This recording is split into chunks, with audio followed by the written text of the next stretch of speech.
Hello mga kainday, kamusta na po kayo?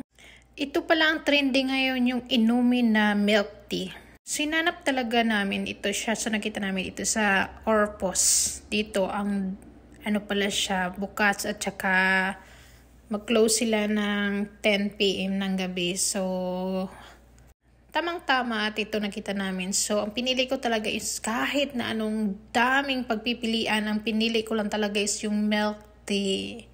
Yan ang original, kaya kung gusto nyo na pumunta dyan at hindi nyo alam kung anong pipiliin nyo, milk tea ang pinakamasarap para po sa akin.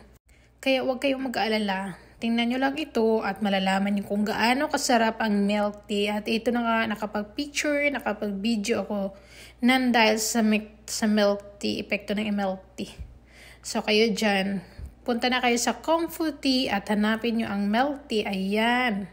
Baka magugulat kayo ha kung ano daw ang sabi nila na ilalagay mo. Yung tapioca yung tawag dyan sa, ayan oh.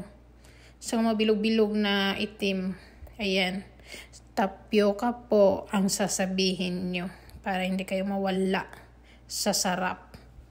At saka yun ni-expect nyo na sarap ay yun na talaga. So mayroon din silang upuan kung gusto nyo ring mag-inom-inom muna dito sa labas. Ayan siya. So maganda kasi gabi pa sila mag-close. Tsaka maganda rin yung sa labas nila. So, pwede ka rin mag-picture kung anong gusto mong gawin. Nakakaano talaga siya, no? Kasi ang daming pagpipilian. Pero yun pala.